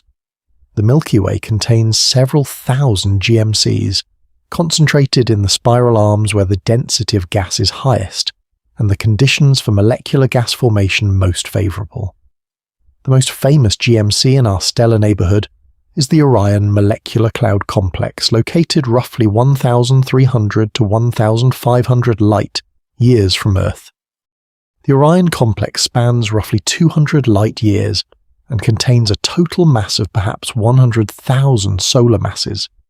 Its most active star-forming regions include the Orion Nebula, where a cluster of massive hot stars is currently being born and eroding their parent cloud with ultraviolet radiation. The Orion complex is the nearest site of high mass star formation to the solar system, which is why it is the most studied GMC and the source of our most detailed understanding of how stars form. No one expects a GMC to last indefinitely. The feedback from the massive stars that form within a GMC, the ultraviolet radiation that ionizes the surrounding gas, the stellar winds that drive out flows at thousands of miles per second, and eventually the supernova that terminate their lives, all act to disperse the cloud. A typical GMC is destroyed by internal star formation within 10 to 20 million years of the onset of active star formation. The cycle is self-terminating. The GMC births the stars that then destroy it. By the end of tonight, this cycle has played out tens of billions of times across the disk of the Milky Way over the last 10 billion years. The Milky Way's GMCs are not uniformly distributed across the disk. They are concentrated in the spiral arms, where the density wave that creates the arms compresses the ISM and triggers the gravitational collapse of clouds into denser structures. Between the arms, in the interarm regions, the gas exists predominantly in the warmer, more diffuse phases. The systematic offset between the GMC population and the older, already formed stars reveals the geometry of the spiral arms. The arm itself is not so much a region of enhanced stellar density as a region of enhanced star formation, with the newly formed stars streaming out of the arm region over the next few 100 million years as they orbit the galaxy. Our immediate galactic neighbourhood contains a coherent structure of star, forming regions called the Gould Belt, named after the astronomer Benjamin Gould, who first identified it in 1879. The Gould Belt is an elliptical ring of gas and young stars, roughly 3,000 light-years across, tilted about 16 to 20 degrees relative to the galactic plane. It includes many of the most familiar stars, forming regions in our part of the sky: Orion, Taurus, Ophiuchus, Perseus, and Scorpius Centaurus. The origin of the Gould Belt is still debated. It may be the remnant of a large gas cloud that was compressed by a supernova or a collision with a high-velocity gas cloud, triggering a coherent wave of star formation across a region several thousand light-years in extent. The Sagittarius B2 complex, located near the galactic center, is the most massive star, forming GMC in the Milky Way. It contains several million solar masses of molecular gas, produces some of the most energetic star formation anywhere in the galaxy, and hosts a remarkable chemistry. Sagittarius B2 has been detected as the source of dozens of complex organic molecules, including formaldehyde, methanol, ethanol, and even glycine precursor molecules, formed on the surfaces of dust grains in the cold interior of the cloud. The density of molecular material in the galactic center region is orders of magnitude higher than in the solar neighborhood, a reflection of the deep gravitational potential that accumulates gas in the inner galaxy. The dust component of the ISM, while representing only about 1% of the total mass of the interstellar medium, plays an outsized role in the galaxy's physics. Dust grains, composed of carbon and silicate particles with sizes of roughly 1/10 of a micron, absorb and scatter ultraviolet and optical light. This extinction is what makes the galactic plane appear opaque at visible wavelengths and what hides the galactic center from direct optical observation. The same dust grains catalyze the formation of molecular hydrogen on their surfaces, regulate the temperature of the cold ISM by absorbing interstellar radiation and emitting it at infrared wavelengths, and provide the condensation nuclei from which planetary solids form in protoplanetary disks. The Milky Way's total interstellar gas mass is roughly 10 to 15% of the total stellar mass, or about 10 billion solar masses. Most of this gas is in the disk, within roughly 50,000 light-years of the center, with the peak gas surface density in the molecular ring at galactocentric radii of 10,000 to 20,000 light-years. Beyond this ring, the gas surface density drops, and the outer disk becomes increasingly dominated by atomic hydrogen gas that has not yet been able to form molecular clouds. The gas reservoir defines where future star formation will occur and sets the long-term evolution of the galaxy's stellar population. Understanding the ISM means understanding not just where stars come from, but how the Milky Way processes and recycles the matter within it.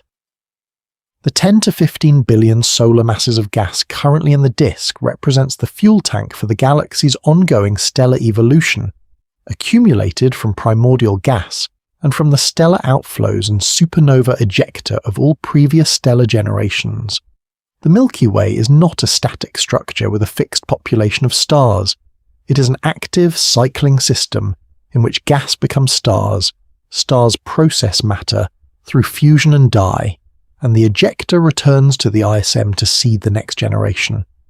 The space inside the Milky Way is not a passive arena, but an active participant in the galaxy's ongoing history. Among the billions of stars in the Milky Way are the remnants of billions more that have already died. These stellar corpses, the white dwarfs, neutron stars, and black holes left behind by stellar evolution, are distributed throughout the disk and halo and collectively represent a substantial fraction of the mass that has been processed through stellar interiors over the last 13 billion years. They are the endpoints of stellar evolution, and their distribution and properties record the long history of star formation and death in the galaxy. White dwarfs are the most common stellar remnant.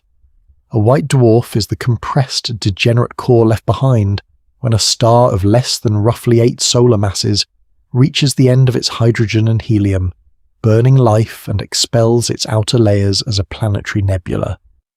The remaining core, composed primarily of carbon and oxygen, and typically containing between 0.6 and 1.0 solar masses of material, gradually cools over billions of years.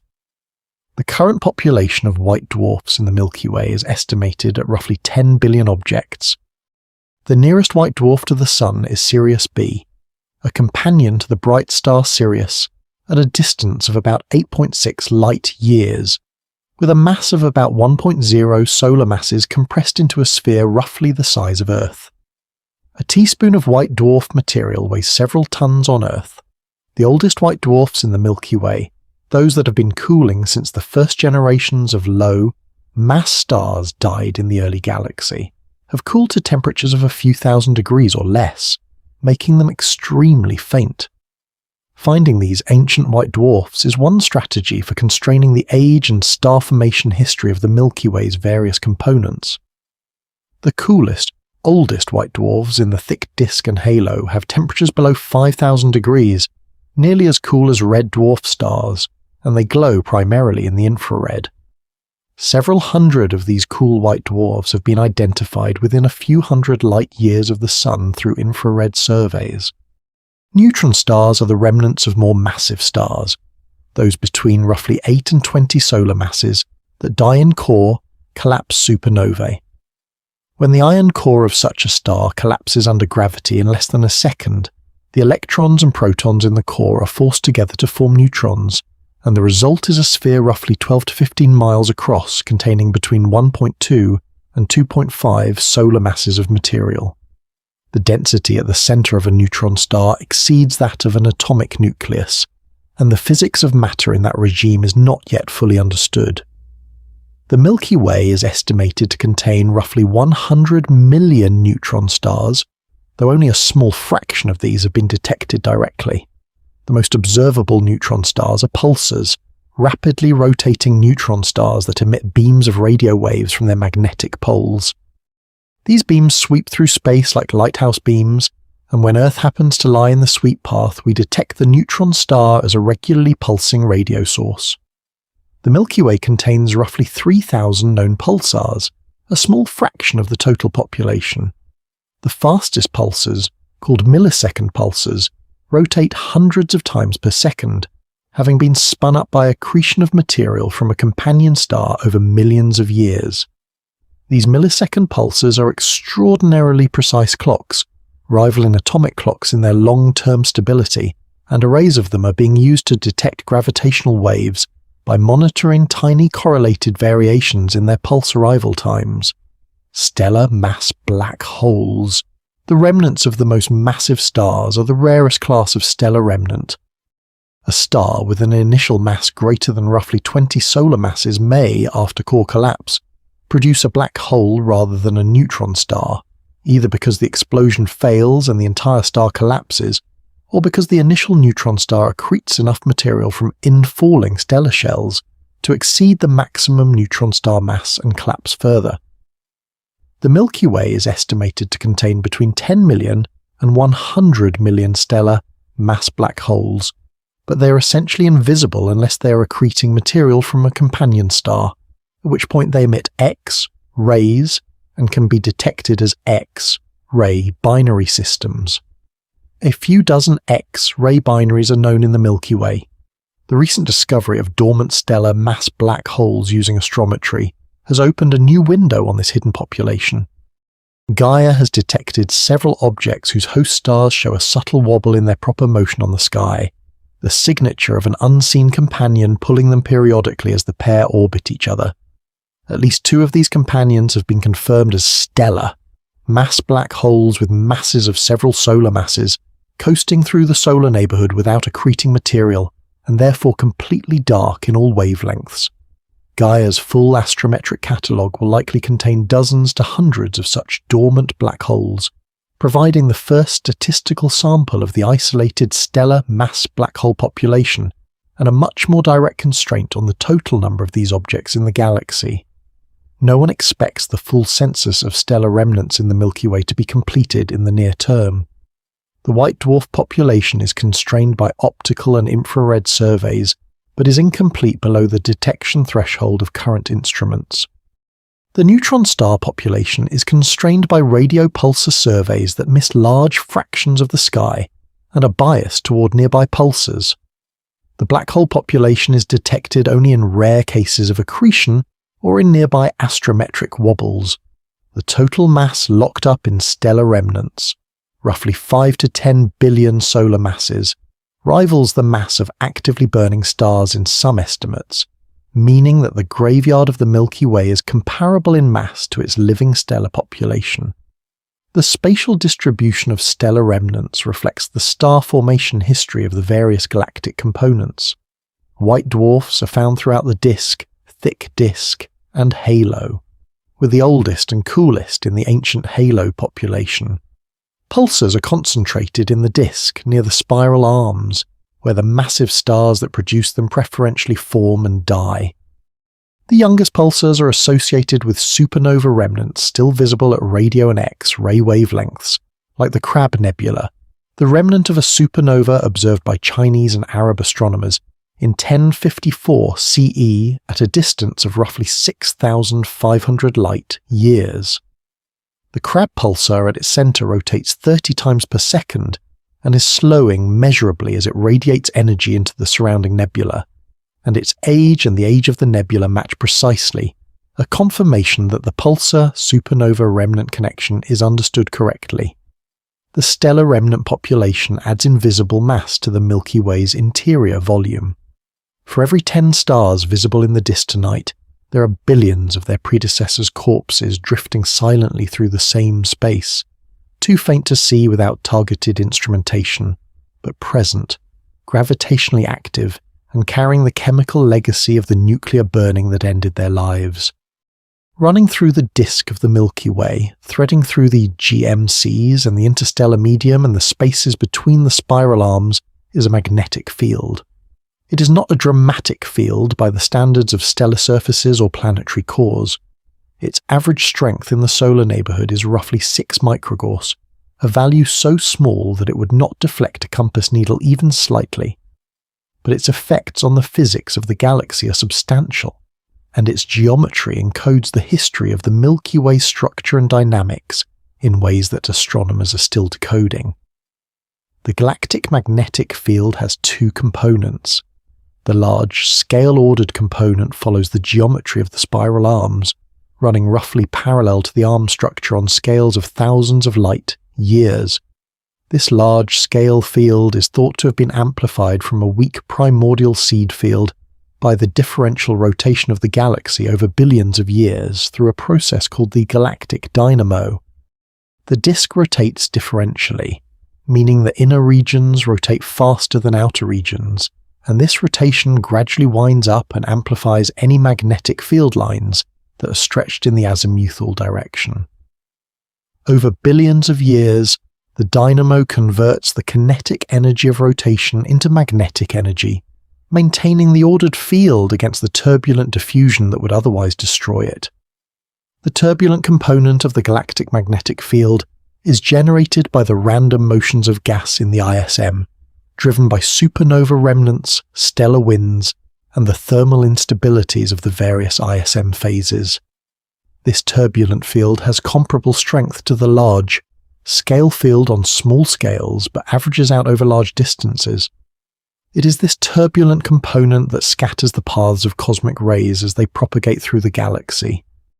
Cosmic rays are charged particles, mostly protons and heavier atomic nuclei, accelerated to relativistic energies by shock fronts in supernova remnants, pulsar wind nebulae, and possibly other sources. They arrive at Earth from all directions in the sky with a remarkable isotropy, a consequence of the magnetic scattering that randomizes their paths during propagation across the galaxy. The galactic magnetic field is, in this sense, a cosmic ray confinement system. It prevents the highest energy particles from escaping the galaxy immediately and allows them to diffuse through the disk over timescales of millions of years, depositing energy into the ISM and contributing to its heating and ionization.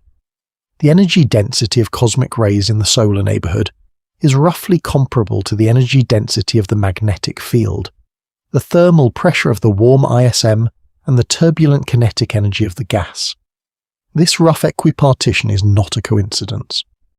It reflects a dynamical equilibrium in which each component of the ISM energy budget influences the others, with cosmic rays providing a pressure that helps support the disk against gravitational collapse and drives large, scale outflows of gas from the disk into the halo. Measuring the galactic magnetic field requires clever indirect methods. The rotation measure of polarized radio sources, the degree to which a magnetized plasma rotates the polarization angle of radio waves passing through it, maps the line of sight component of the field integrated along the path.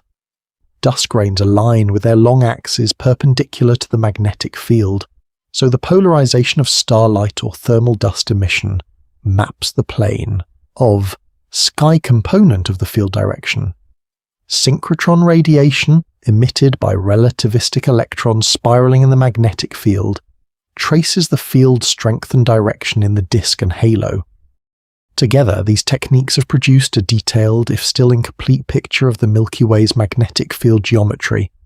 The ordered field reverses direction at certain galactocentric radii, with the field direction in one arm pointing in the opposite azimuthal direction from the field in a neighboring arm. The number and location of these reversals is still debated, with different analysis methods producing different numbers of reversals. The reversals themselves are evidence for the complex dynamical history of the Milky Way, potentially the result of mergers with satellite galaxies that disrupted the large-scale field, or the inherent dynamics of the galactic dynamo operating in a multi-armed spiral geometry. The magnetic field also plays a direct role in star formation within GMCs. In the dense, cold interiors of molecular clouds, the magnetic field provides a pressure that resists gravitational collapse. A cloud can only collapse to form stars if the gravitational force exceeds both the thermal pressure and the magnetic pressure. This condition defines the critical mass for gravitational collapse in a magnetized cloud.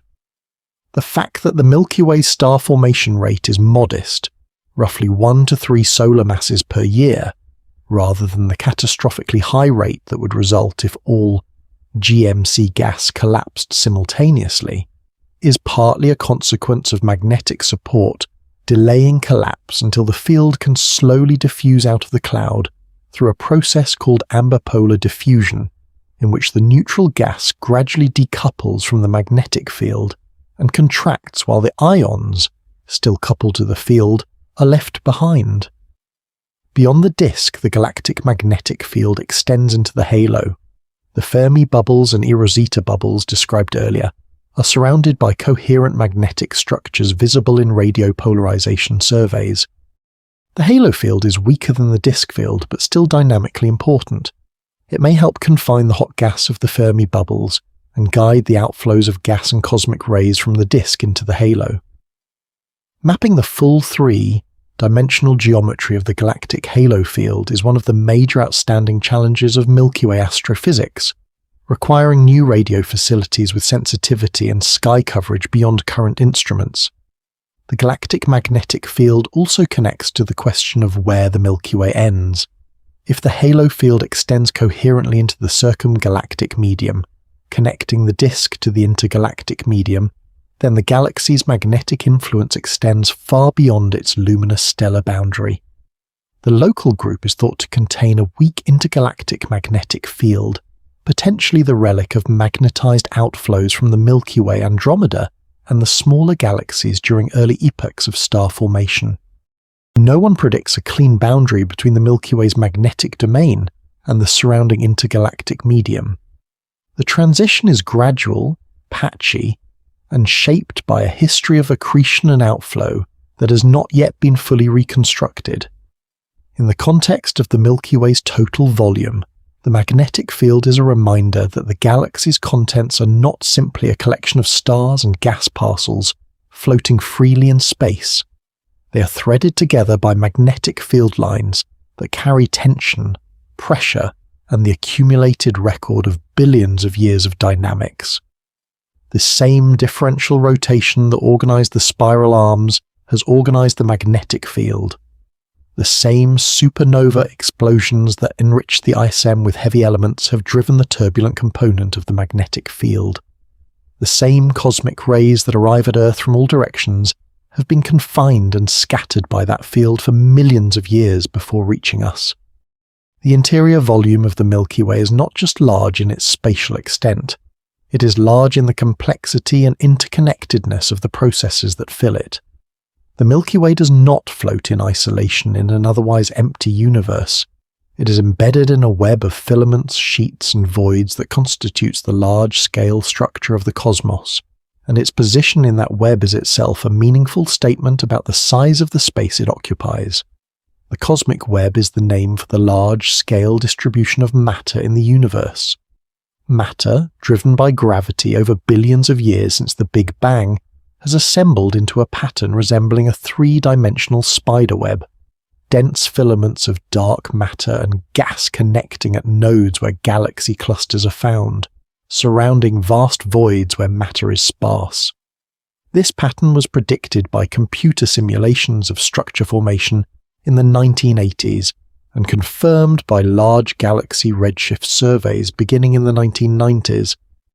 The Milky Way is a member of the Local Group, a small cluster of roughly 80 galaxies dominated by the Milky Way and Andromeda. The Local Group occupies a volume roughly 10 million light years across, a modest structure by the standards of the cosmic web. The nearest large galaxy cluster to the Local Group is the Virgo cluster, approximately 53 million light years away, which contains over 1,000 galaxies and is the dominant structure in our cosmic region. The Local Group is itself a member of the Virgo supercluster, an older designation for the large-scale structure in our region of the universe. In 2014, Tully and collaborators redefined the relevant structure using peculiar velocity data, identifying a larger coherent flow region called the Laniakea supercluster, roughly 500 million light years across and containing more than 100,000 galaxies, including the Local Group, the Virgo cluster, and several other major clusters. The Milky Way sits near one boundary of Laniakea, roughly 200 million light years from its center of mass, which lies near the Shapley supercluster. Laniakea is not a gravitationally bound structure. The dark energy accelerating the expansion of the universe will gradually pull its outer regions apart, and only the most tightly bound sub-structures, the individual galaxy groups and clusters, will remain bound in the long run. But as a dynamical flow pattern, as a description of the region of space whose matter is currently flowing toward a common gravitational attractor, it defines our cosmic neighborhood. Placing the Milky Way in this cosmological context reveals the galaxy's size in a new way. At the scale of the Local Group, the Milky Way and Andromeda are the two gravitational anchors, and the full extent of the local group, 10 million light years across, is roughly 100 times the diameter of the Milky Way stellar disk. At the scale of the Virgo supercluster and Laniakea, the Milky Way is a single point, one of hundreds of thousands of galaxies, indistinguishable from its surroundings except to a viewer at the scale of a few million light years. Tonight, the position of the Milky Way within the cosmic web adds the final layer to the scale picture.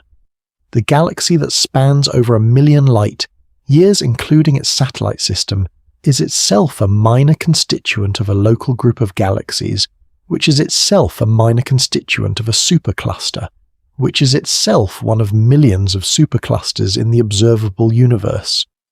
At each scale, the structures above become dominant and the structures below become insignificant.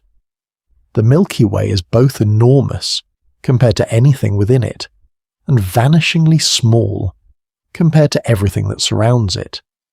No one predicts that this nesting of scales will become intuitive, but holding it intellectually, understanding that the galaxy we can trace from its central black hole to its outermost satellite is simultaneously the largest structure in our observable experience, and a minor point in the cosmic web is a productive kind of vertigo.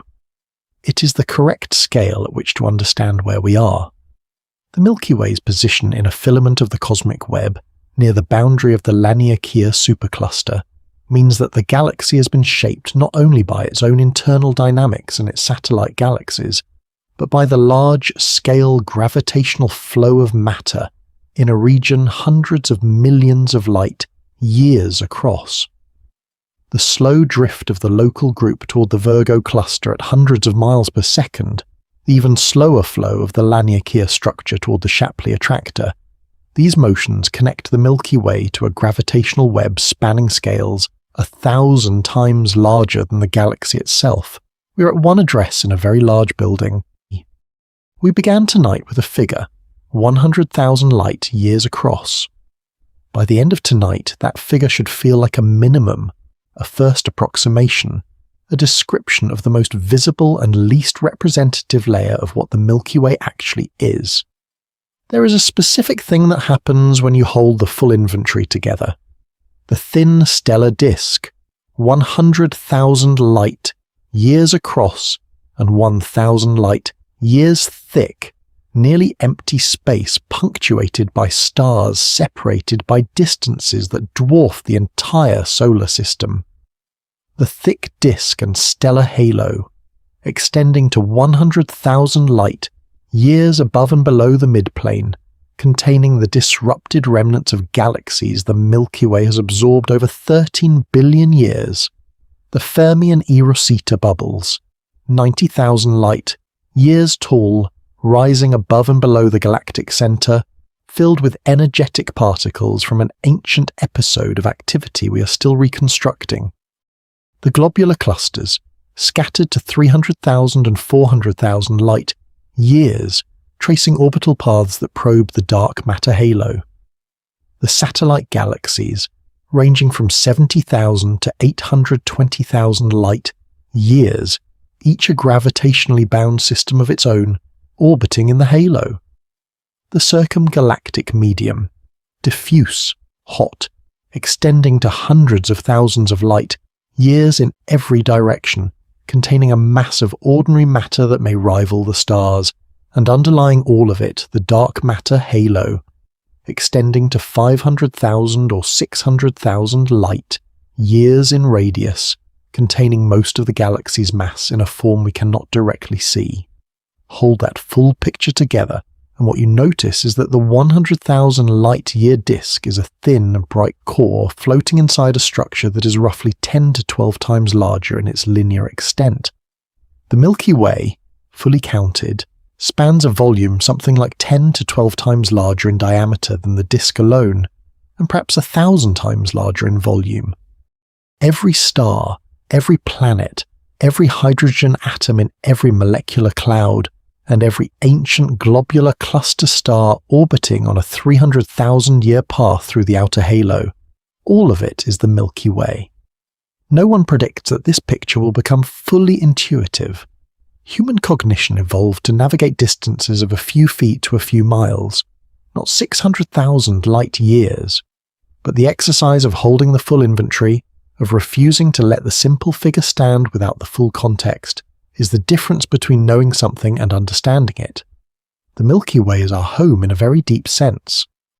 Every star that has ever been seen with the naked eye in the history of human civilization, the planets that ancient astronomers named after gods, the stellar nurseries that gave birth to the Sun and Earth, the ancient halo stars that predate most of the Milky Way's heavy element enrichment, the satellite galaxies the Milky Way has been dismembering for billions of years, the supermassive black hole at the center, pulling stars into 16-year orbits at hundreds of miles per second. All of it occupies the same gravitationally bound structure. All of it is the same galaxy. No one expects to feel the scale of this from Earth. What we can do, which is extraordinary, is measure it.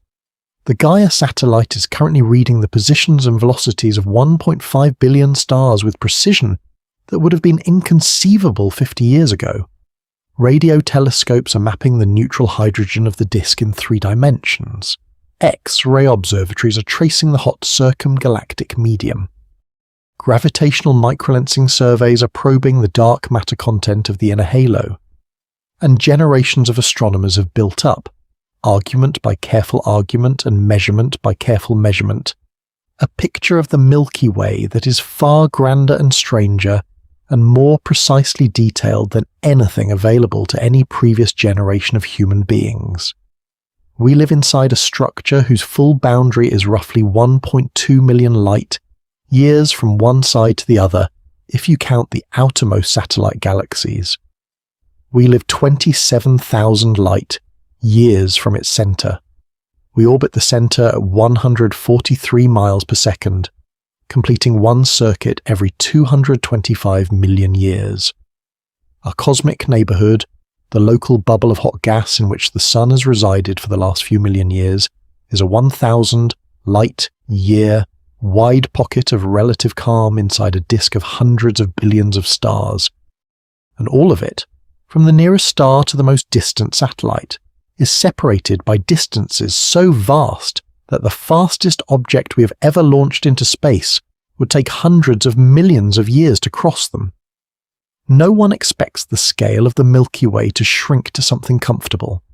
The comfort comes from somewhere else, from the fact that we are inside it, that we have measured it, that a species that evolved on a small rock orbiting an unremarkable star in the outer disk of a barred spiral galaxy has managed to map the full extent of the structure it is embedded in, from the supermassive black hole, 4 light years across at the center, to the satellite galaxies orbiting at 820,000 light years in the halo, using light and radio waves and the careful arithmetic of centuries of observation. The size of the space inside the Milky Way is bigger than you thought when tonight began. By roughly the same factor as the real Milky Way is bigger than the 100,000 light-year figure that most descriptions end with. That is the answer, and tonight we built it up piece by piece from the inside. Sleep well tonight. You're inside one of the largest structures you will ever be inside of, and for now it is home. Good night.